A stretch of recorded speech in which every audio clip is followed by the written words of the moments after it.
Welcome back to The Art of the Trade. I'm your host, Greta, and this is the show where we explore real careers, real industries, and the journeys behind them.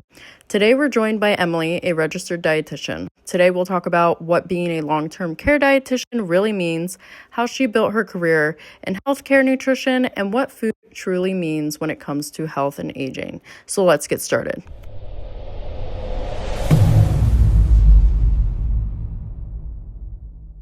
Thank you, Emily, for being on the podcast. I'm excited to hear about the insights you have to share about your career journey. Hi, thank you so much for having me. I'm so excited. My name is Emily. I'm a registered dietitian, and I'm super excited to share my journey on how I got here and answer any questions. So, we're going to start kind of easy. So, what was your first job? And that can be like out of college or like high school, whatever you want to start with. Okay, so my first job was at Manor Golf Club in Reading, Pennsylvania, my happy place. So I started working there right out of high school, and I still work there. That's like one of my favorite places to be. Mhm. It's just a very fun environment. I golf myself, so it's just been a really fun time being there. I've learned so much. I've just grown so much being there as well. So obviously, I don't work there full time anymore, but over the past almost 10 years, I've still, made it a point to be there as much as I can. So yeah. Yeah, like I said, I'm excited to join your league and Yes. hopefully you can turn me into, a better player than Jake, but we'll see. Yeah, I Uh, will too. but did you always know you wanted to be in like nutrition, or was that just something that came through college?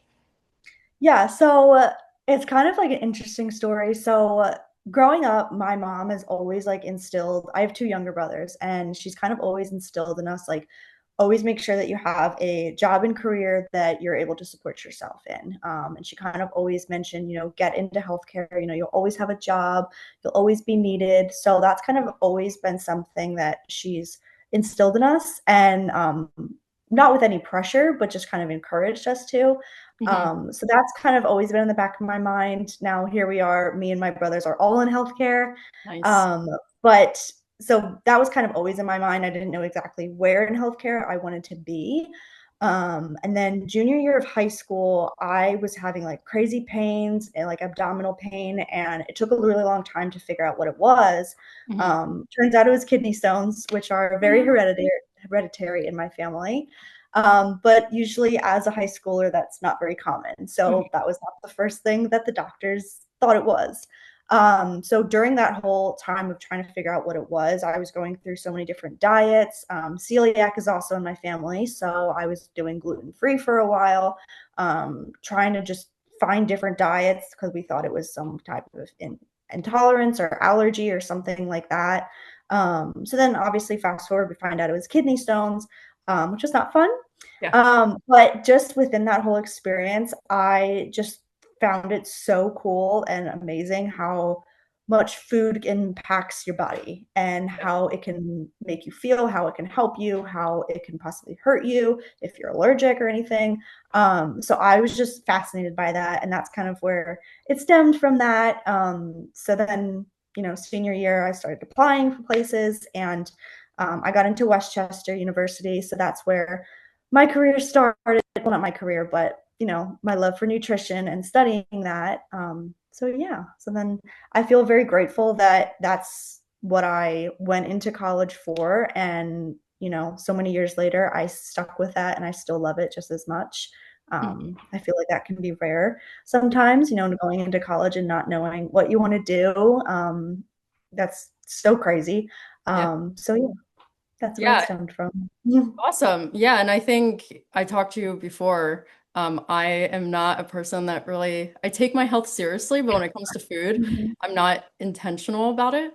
Um, and that's kind of one of my goals for this year is to kind of figure out if I'm celiac or figure out if I'm truly lactose intolerant, and figure out my stomach issues. I know that's like Yeah, kind of I'm happy exposing to help myself, you. but I think I need to consult with you because I know you Yes. mentioned the elimination diet and doing all that, but yeah, I will keep that in mind. Yeah, so I gave you my card, so you have my card. So after college, like what is the process of like becoming a dietitian? Yeah, so it definitely has gotten a little bit of a longer process in the past couple years. So when I first started in my bachelor's degree, um, that is kind of like the extent of education you needed.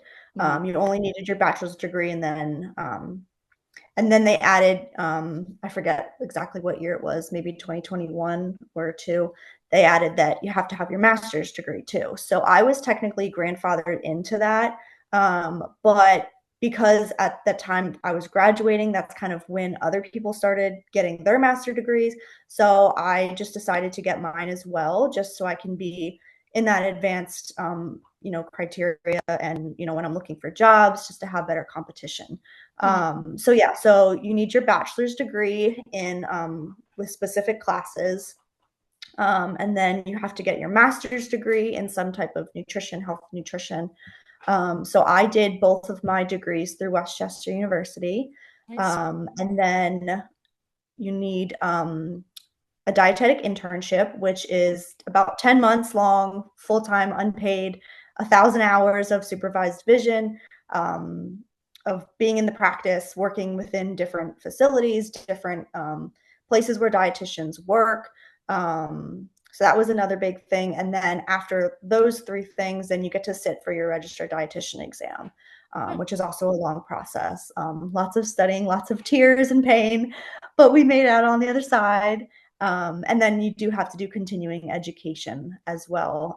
Every 5 years, you have to meet so many um, CEUs, they're called, but it's basically just continuing education, whether that's, reading a blog or an article and writing about it, what you learned, Mhm. going to um, a speaking event, anything like that, a conference. So yeah, so it's a long process, but I can say it's definitely worth it. Mhm. Um, yeah.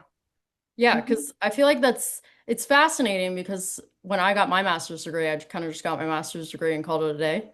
But like your master's degree, you have to kind of follow up with the hours and then get an internship and you would think like someone that's like working with a company's finance or finances, you would have to do a Yeah. little bit more. But that is fascinating.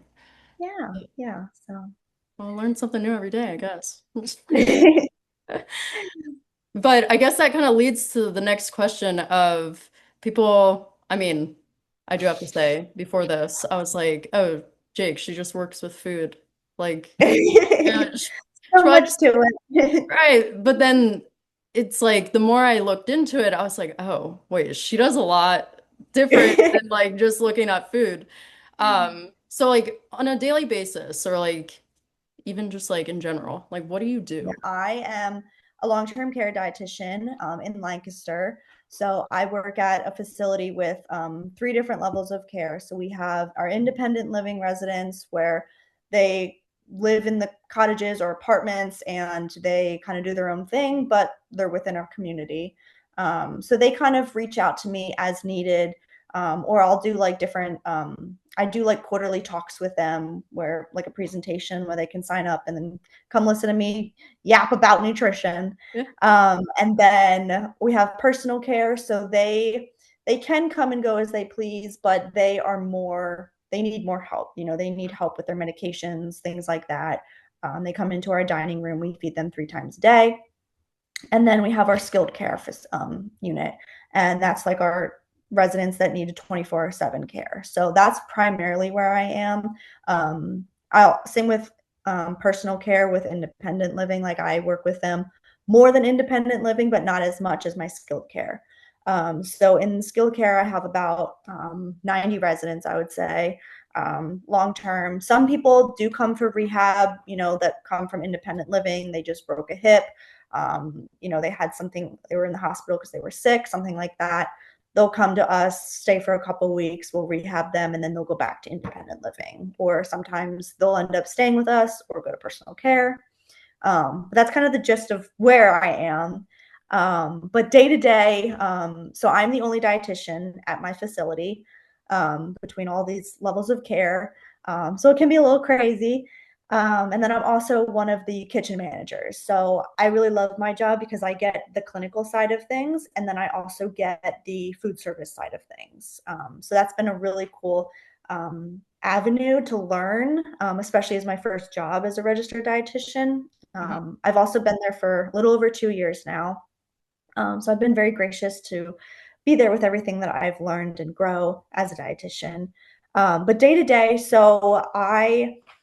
in the mornings, I meet with my interdisciplinary team. So we meet as a team to go over, everything that's gone on in the past 24 hours, anything we need to follow up with.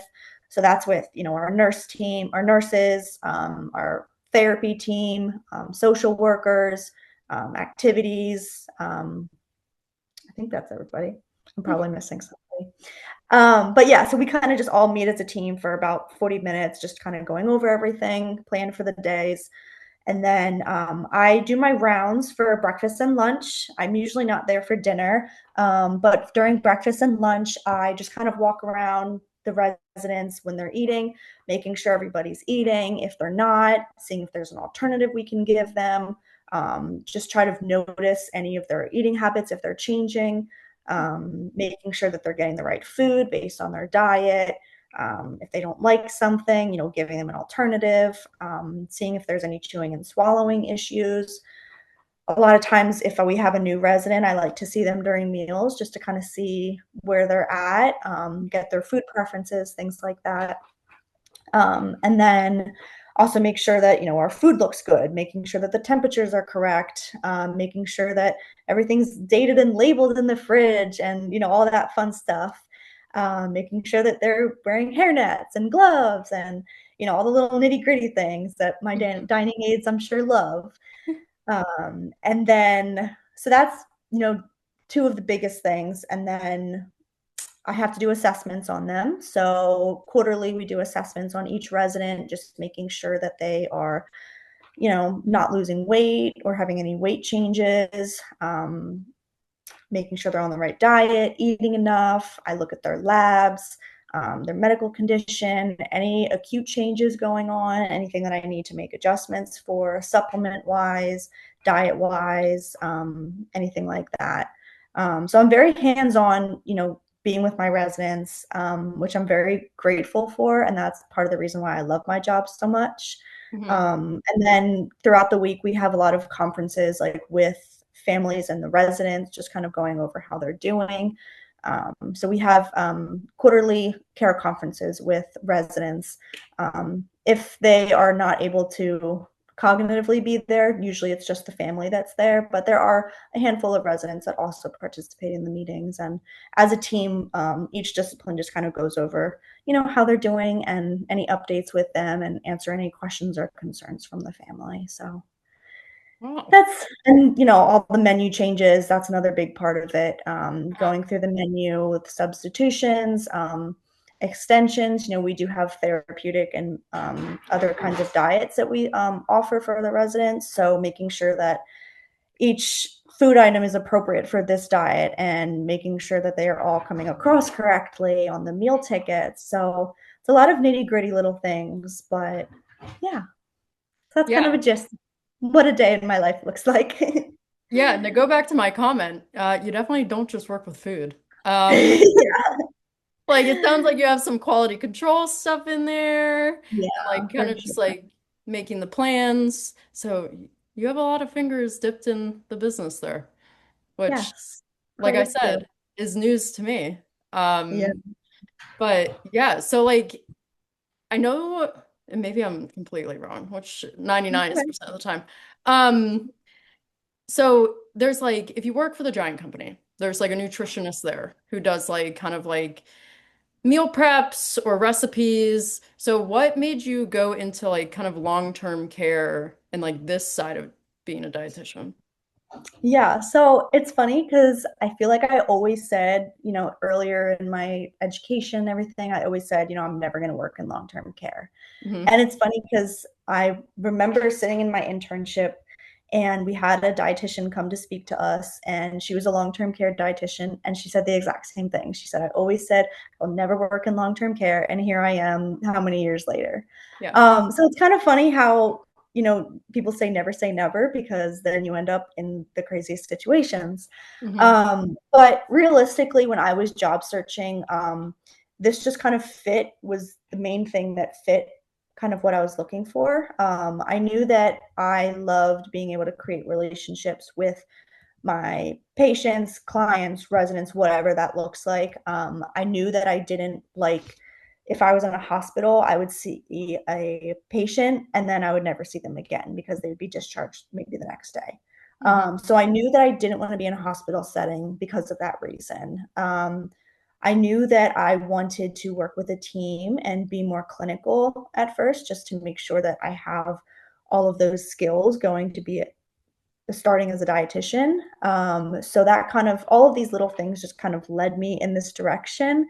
Hmm. And I was very skeptical at first. When you think of long-term care, you think, oh, it's so sad and depressing, they're passing away. But there's so much more to it. And I have really been grateful to be able to grasp that and learn all the positives. And I feel like this job is very rewarding. Yeah. Um, so yeah, and it kind of also works out. My grandparents, they're like my best friends. I talk to them more than my friends sometimes. Hmm. So it's kind of helped me be able to help them too, with everything that I've learned and just kind of help them on their journey as well. So Awesome. yeah, here I am 2 years later. Yeah, and I'm sure many people can attest to that. It's like everyone says like, yeah, I never knew I'd be here. And I mean, Mhm. even for me, I'm like, I didn't know I would be doing what I would be doing, but here we are. Exactly. Exactly. You would never know. Yeah, so I guess going into kind of bridging the gap of like food and health, Mhm. um, what do you think is like the biggest misunderstanding that people don't get about food as we age? I think that so from before we get into the age part, I feel like a big Uh-huh. part of it is it's so hard to know where to get your nutrition advice from. So I think that's one of the biggest difficulties is, Mm. especially with how big social media is now, everybody is getting nutrition advice from the influencer Yeah. that, it's getting paid to say this. You don't see the realistic lifestyle behind them. um, you don't get to see all of that. And they also, most of the time, do not have the credentials to be speaking on what they're speaking about. So that's, I think, the biggest thing. People are getting their nutrition advice from the wrong places. Hmm. They are following the fad diets that the influencer is doing, that she lost 25 pounds and is super skinny with abs and a perfect diet and all of these things. Oh, I want to look like that. Well, me and you can follow the exact same diet, do the exact same things, and it's going to look different for you than it's going to look for me. Right. Every single person is completely different with their metabolism and everything that makes up their body, which I love so much. And I think that's so unique and part of the reason why I love nutrition.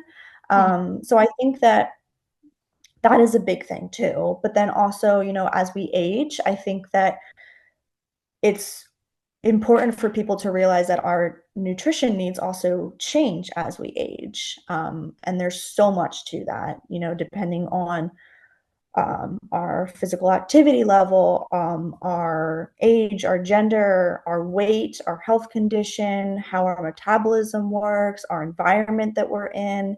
Mhm. Um, there's so many things that go into our nutrition, and especially as we age, those things change. Right. Yeah, because like there's a lot of stuff on TikTok and Instagram that I'm like, ooh, like you dropped 5 pounds eating lettuce. And then I'm Yeah, like, what am I doing? I'm like, then you're like, exactly. right. And then you take a step back and I'm like, if I just go to the gym, eat healthy, if I have a treat here and there, as long as I'm not overindulging, I think I'm fine. Like, Absolutely. that's like my biggest thing. And like, I tell people all the time, I'm like, if you want to lose weight, just eat, healthy. Just raw vegetables, have your proteins. Like, you don't need to go like eat lettuce or like the celery juice. Like, yeah, you can maybe Yeah, have it in the morning, but have other stuff with it. And yeah. like even for me to say that, I'm like, I'm not a dietitian. Like, my Yeah. clearly I don't follow my body and what it's telling me. So, um, but yeah, no, I totally agree with that because I think that's like the one thing that people are like misled with nowadays is just like, well, I saw it on Mhm. TikTok, and I'm like, Exactly. And oh, it's so easy and just so tempting to fall in those traps. Like, oh, it's so easy. I just made this every single day and now look at my abs. And I'm just yeah, like, okay, well, how are you sleeping? What are you drinking? What else are you eating throughout the day? What is your activity level? Like, there's just 1,000 other little questions that doing one yes, singular thing is not going to change your life for the better or for the worse. right. So that's what I also always try to instill in people. So like when people say like, "Oh, I just ate that chocolate piece of cake. I'm gonna gain 2 pounds," and I'm like, okay, well, first of all, like I just try to instill in people, not one singular food item is gonna kill you, and not one singular food item or recipe crazy trend that people are doing is going to improve your blah blah blah life, all this Right, stuff. right. So there's so many other things that go into it, and I just wish that people, when they're seeing these things online, that they think about those things as Hmm. well. Yeah, because my metabolism is different than yours, and yours is different than mine. Mhm. So what might work for you might not work for me, and vice versa. Exactly. And Like, that's what's so unique and so cool. so now that we talked about aging, we're gonna go kind of to the beginning of life. So what do you wish people learned about nutrition growing up? So, talking about, what I wish that people learned when they're talking about nutrition and growing up is I think the biggest thing is that your relationship with food stems from when you're young. So, when we are growing up, depending on the environment that we're surrounded by, what food we have available to us, our family or whoever you're living with, how they talk about food, how they relate to food, those kinds of things. All of those things really stem and help to build our relationship with food, whether that's a positive relationship or a negative relationship. And I feel like as we grow, that grows with us, depending on our environment, especially being around kids in school, in sports, whatever you're involved with, there's always food involved. So creating a positive relationship around food, I think, is the biggest, most important thing that you can do. And I think that that takes a lot of time and can also, create a lot of conversations, especially just being able to create boundaries if you need to. If somebody, um, at Thanksgiving, one of the biggest things I always think about, like if you notice that your aunt is always going to comment on your plate, okay, let's sit somewhere else at the plate, Mhm. or let's use a reminder of saying, hey, we're all here together. Let's create this and have a positive interaction. So I think just and now that I'm talking to 95-year-olds residents talking about food, trying to get them to eat, I think the biggest thing that I always think about is going back to the basics, talking about relationship with food, talking about the nutrition behind it, why it's so important that we're eating, just going through all of those little basic things, what foods you like, what foods you don't like, what gave you comfort growing up, what's your comfort food, finding all of those little things. So I just think that that's so important that we're creating a healthy relationship with food. And if you are not, that's what I love to help people with, whether that's, just talking one on one with them, providing education, just asking questions to a dietitian. Yeah, that's just what I love so much to do. So that's why I love my job.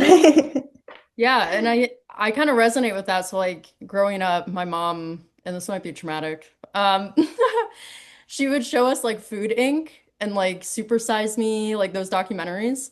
And I'm like, Mhm. that's what you look like if you eat McDonald's. So like I never ate fast food. And I was Yeah, like, and growing up, I was like, no, like, do you know what's in that like chicken nugget? I'm like, I'm not eating that. And I was yeah. like in middle school and they're looking at me like crazy. And I'm like, it might taste good, but like, no. My mom said no. And then I like the remember parent, watching that in health class. oh my God, it's like it's scary, but it's like convenient. So people are like, oh, it's not gonna hurt like one time. But Yeah.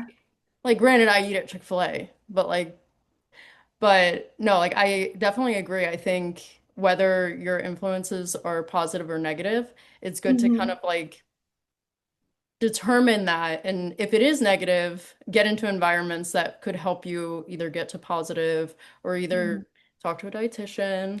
Um, Yeah. but no, I totally agree. Yeah. So, So like that of your mom, what she showed you as a kid, like that's carried you through your adulthood now and high mhm, school and all those things. Like that's yeah. something that was instilled in you. So like that's a perfect example, how growing up, whatever you're around, whatever you're shown and introduced to, that's what's going to impact your relationship with food. And sometimes it's Right. hard for people to see that and to see why they have this bad relationship with food, or why they think this about a certain food, of why they can or cannot have this. Mhm. Sometimes it just kind of have to talk through those things for them to the light bulb to go off and be like, oh well, that's because I was told I can never have this piece of candy in my life. Just kind of like those things. Right. Yeah, and that kind of stems into kind of like the next point. So like what habits do you think could make the biggest difference in long-term health? In long-term health. So I kind of just created a blog or a newsletter on this. I do a newsletter at work every month for like staff.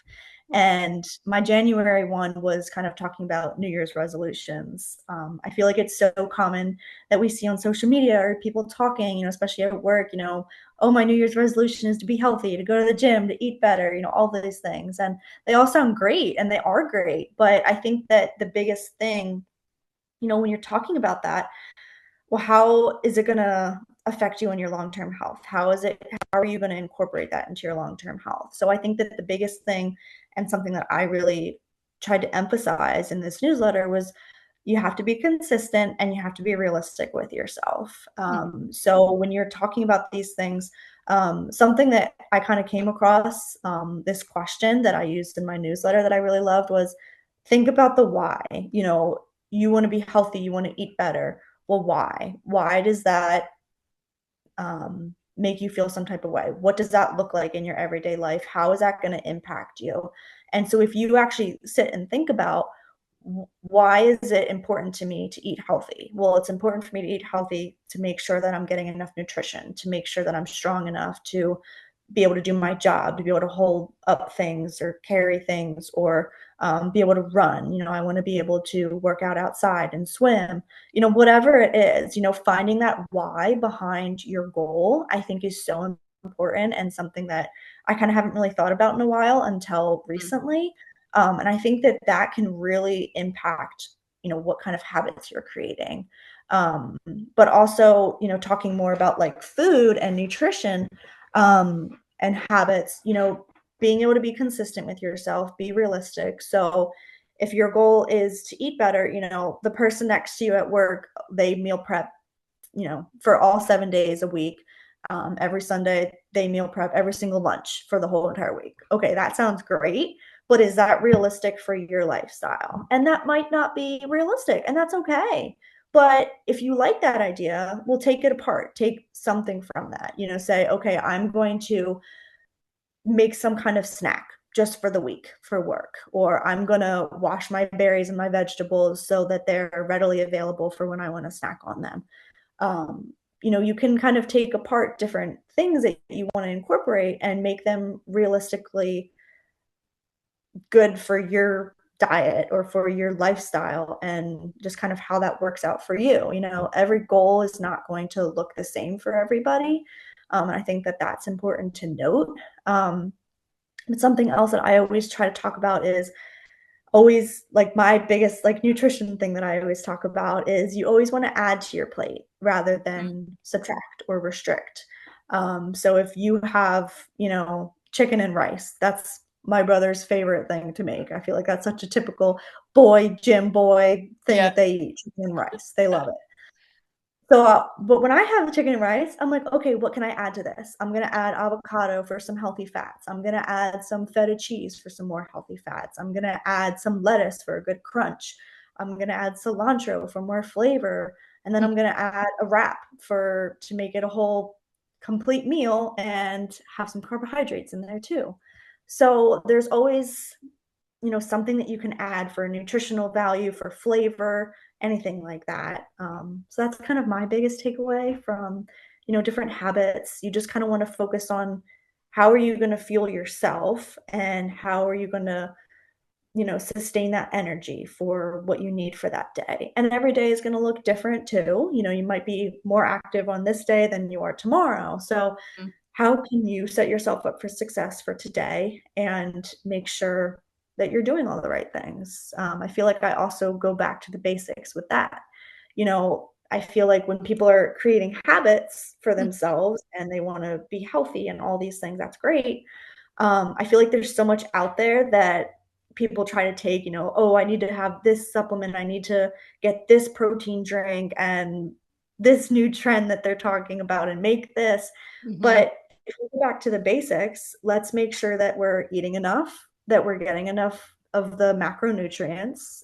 We have three macronutrients: protein, fat, and carbohydrates. We want to make sure that we're sleeping enough, that we're drinking water enough, staying hydrated, that we're moving our body, and that we're listening to our body.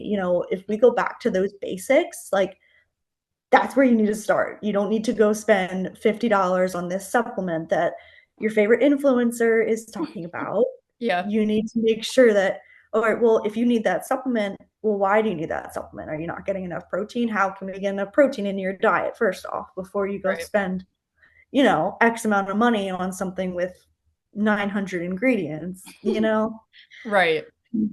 Yeah. I could talk about it for hours.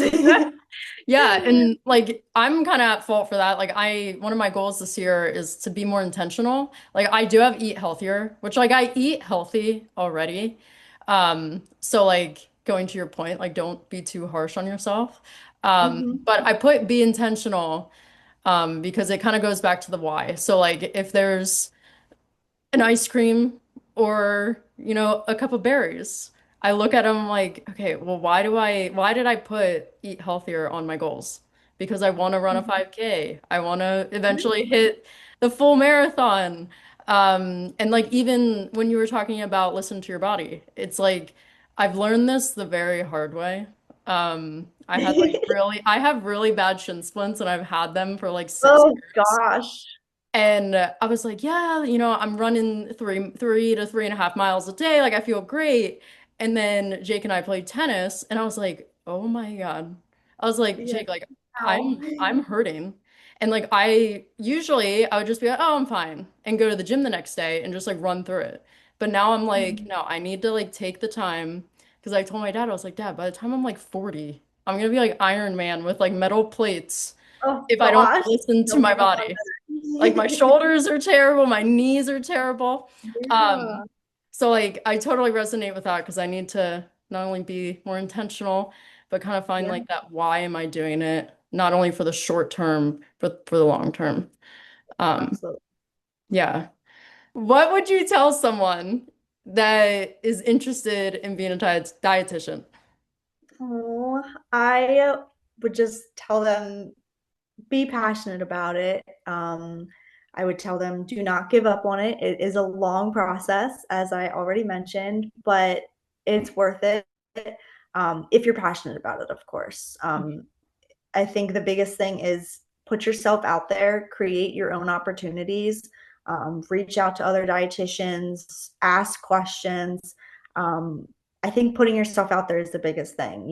I got my first internship by literally messaging somebody that an influencer dietitian that I saw on TikTok. I messaged her, I got her email, we set up an interview just out of the blue, and I ended up interning for them for like 2 years or Oh wow. something like that, creating blogs. And I got to meet them. I got to go on like a um, big event trip with them that they hosted.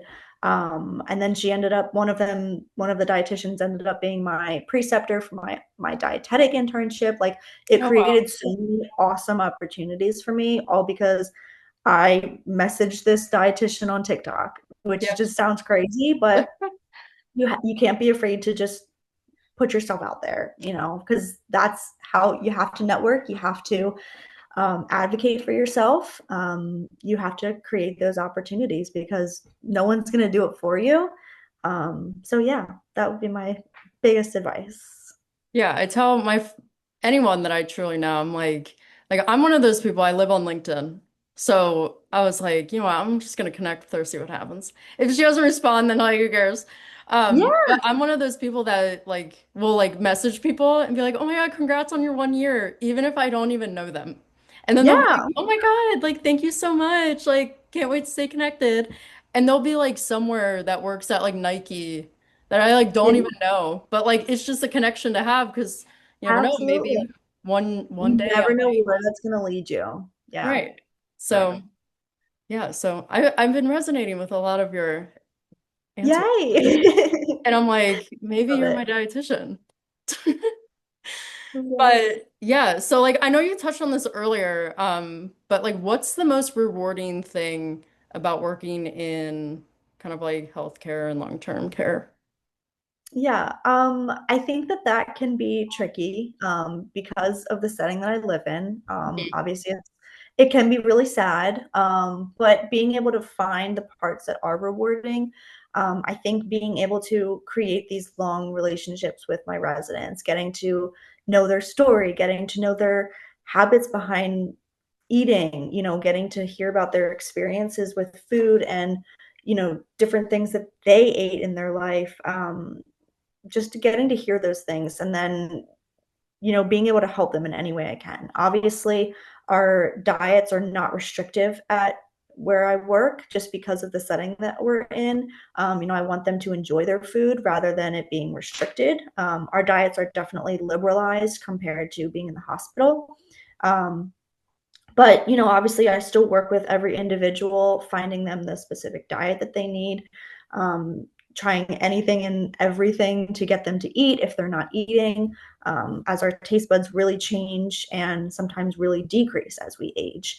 Hmm. And especially if somebody's on a modified textured diet, it doesn't look as appetizing. So being able to create something for them that's going to give them pleasure, that's going to give them nutrition, and getting them the nutrition that they need. I think that that's been really rewarding for me. Somebody that's been really losing weight and they just don't want to eat, getting them to finally have that switch and that they start eating again and their weight starts stabilizing out and they're not on my weekly weight report every week anymore. Like Yeah. that just gives me the biggest joy, of just like, okay, I helped them.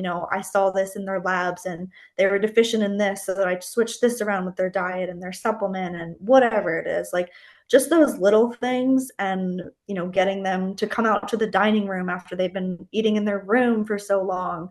Because sometimes that's a really big thing, especially if a resident is here for rehab. They don't want to be out in the dining room and see all the people that need to be fed. That's very hard for them to see. But getting them to come out and then they start eating better because they're around others that are eating, and just being social and eating helps your appetite so much. Yeah. So just kind of like those little wins throughout the day, is very rewarding and a lot more than I thought. And even just getting to know the families and how appreciative they are of the care that we provide, the food we provide, how accommodating we can be. Hmm. um, I think that that's been really special, and very grateful for that. Yeah. And like I've always been saying, I can resonate with that.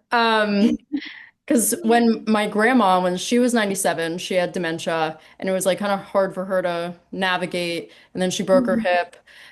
So like all the energy was going down there and she was like, I don't want to eat.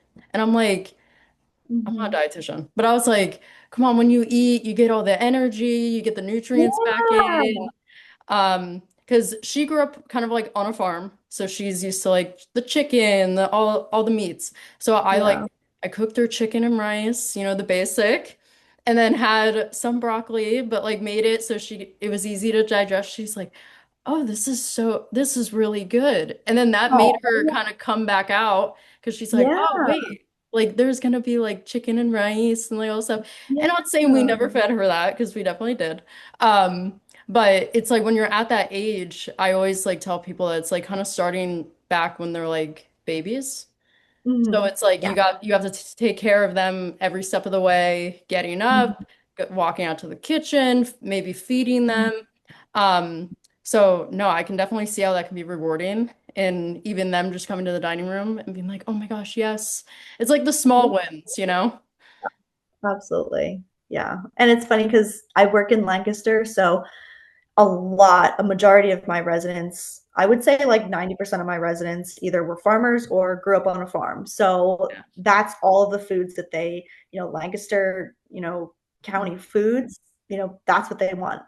So it's funny because like they'll talk about their recipes compared to how we're making things. Like all of our recipes, almost all of our recipes come from a Mennonite cooking book or an Amish cooking Oh, book.